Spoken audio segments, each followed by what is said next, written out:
Hi guys, never boring 2020. Today is the 22nd of February 2020 and today is Thinking Day. Up until yesterday I didn't know what Thinking Day was all about. I thought, Thinking Day, okay, what are we thinking about? Reality is it was dreamed up, invented in 1926 by the American Girl Scouts. And it was designed to be a day of integrity, of coming together, of inclusion of people.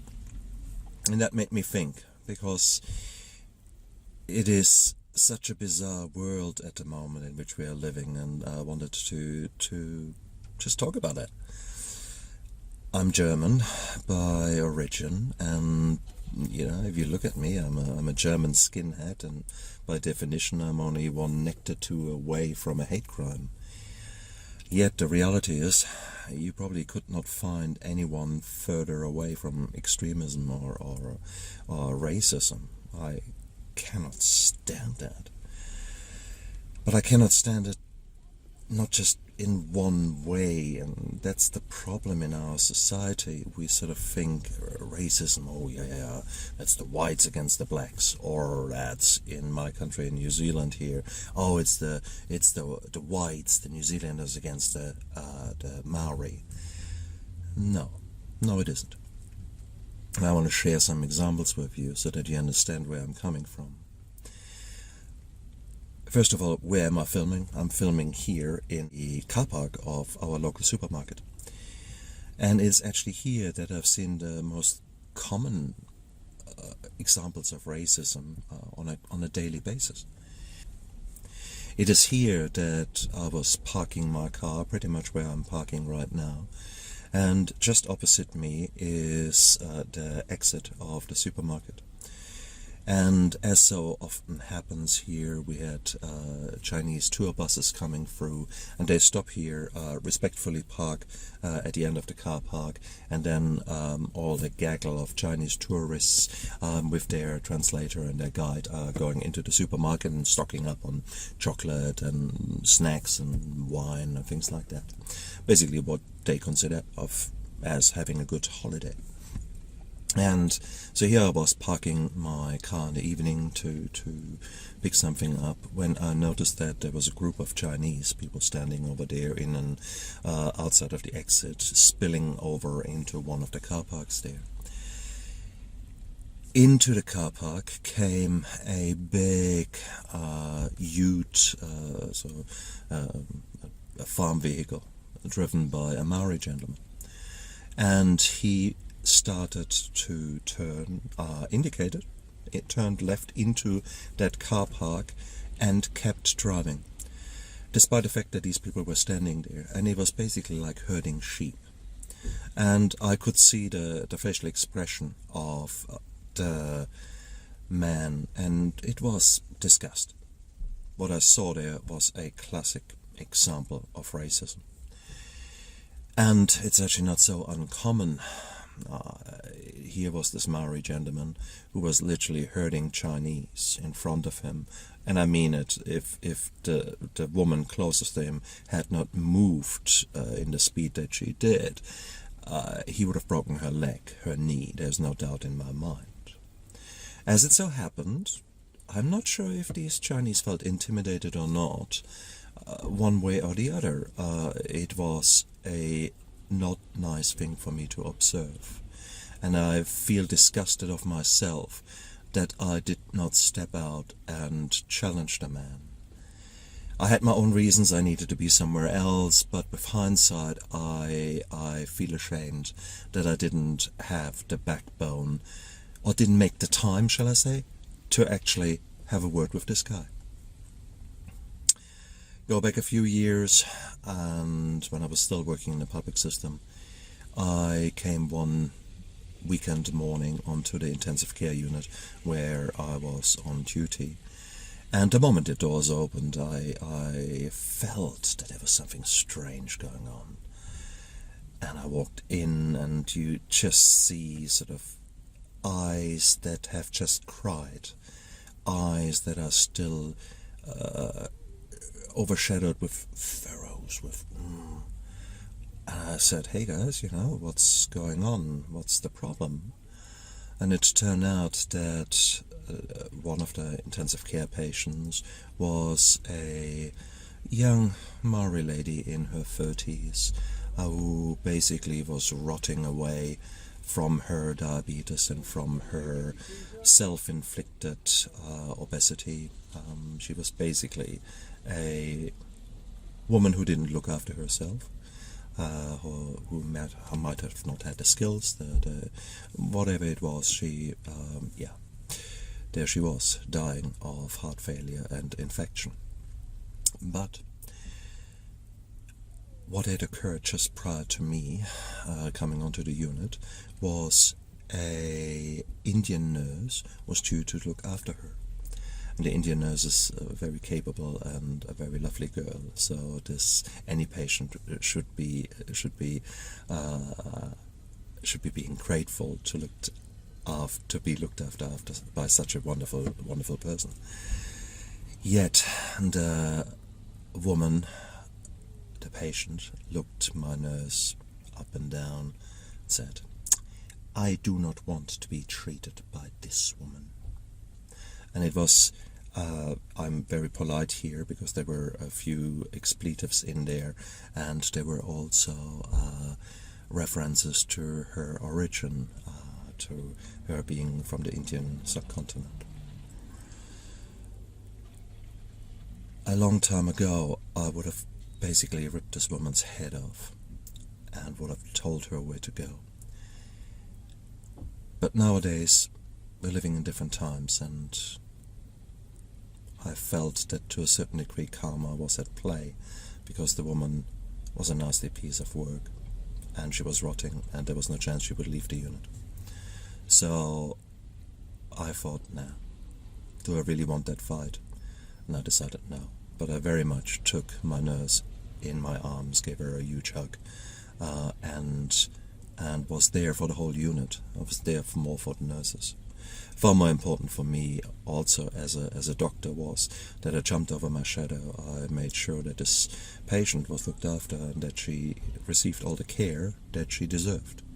Just as much as I would treat an ISIS person or a white supremacist or any kind of other piece of shithead that I might have to treat as a doctor, because that's my role.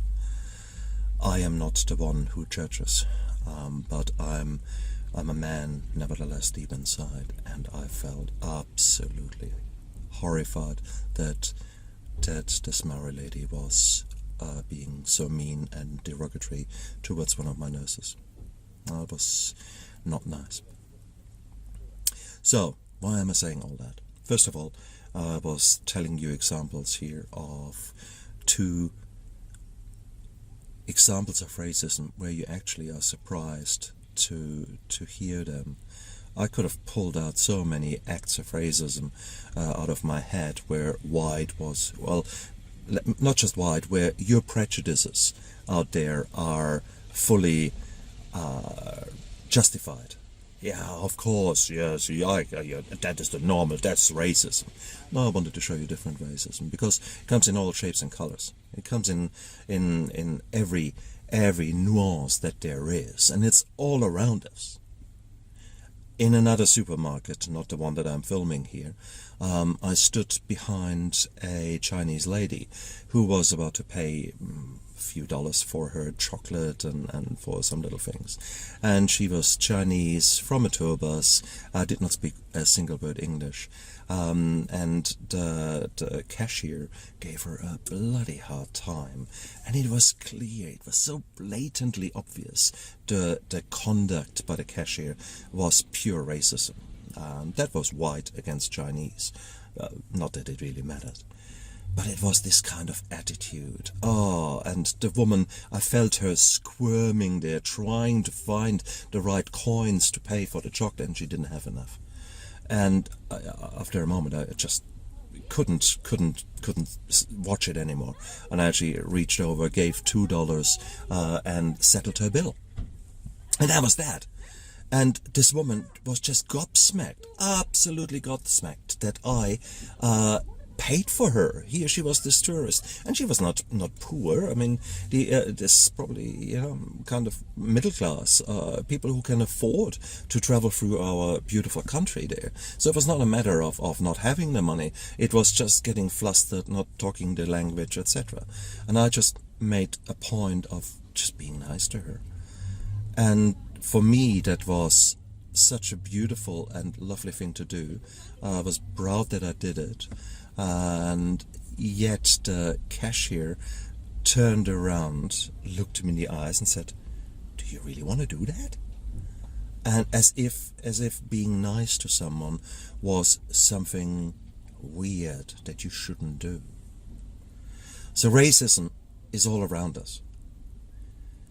And it is such a stupid thing if you think about it.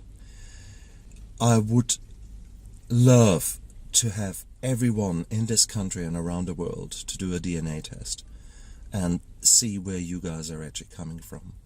So if you have got one strong opinion about I'm German and I hate X, or I'm English and these bloody French, oh they are useless, or the French against the English, or the Italians against the Austrians, and so on and so on. Around the world there's the same crap going on. Yet if we actually do your DNA analysis, oh oops, you are actually, what, 10% Jew and you didn't know? Or you are 30%, you call it, and you didn't know? Yes, you probably didn't know, because somewhere along the line there was a DNA injection several years back, several decades back, maybe centuries back.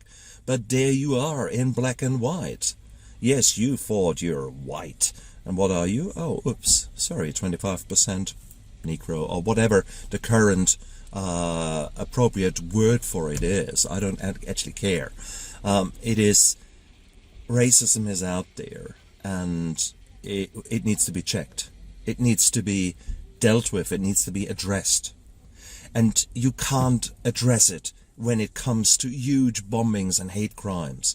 For fuck's sake, we had 2 days ago, there was in Hanau, what is that, 80 kilometers away from where I was born.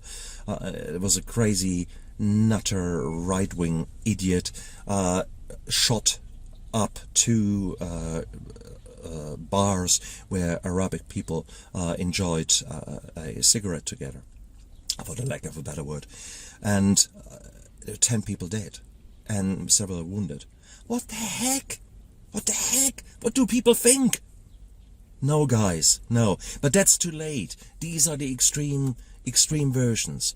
Be kind to each other. Show every single day backbones, that is. Show that you have got balls.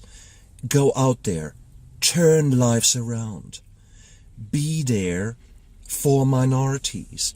Be there to speak out for the right things.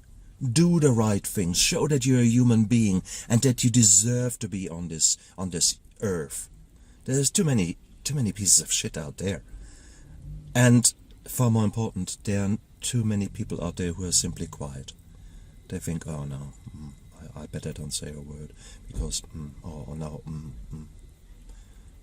No. Guys, it's time to stand up. It's time to stand up against racism. It's time to stand up to do the right thing and to integrate, to work together with people, to understand people, to make this a better world. And the only way we can do that is by working together.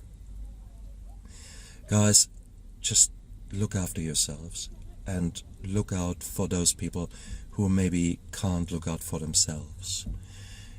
The simple smile that you give to a homeless, the simple smile that you give to a visitor who maybe feels a bit intimidated, the simple talk with hand, feet and whatever to actually help someone to figure out how to pay on a filling station that has no attendant or stuff like that. The little things can mean so much. You can make someone's day and you can change their perception towards a minority, towards a race, towards a country of origin, irreversibly, because you're actually showing the kind, proper you. You're showing that whoever you are a good being, and it doesn't matter which color you have got, which gender, which race, which whatever. Just be a good man, be a good woman, be a good whatever, however you identify yourself, but go out there and do the right thing. Look after yourself, guys. Make this a better world. We only have got one to live in. We might as well look after it and do the right things. Never boring. What will you do when you're sober?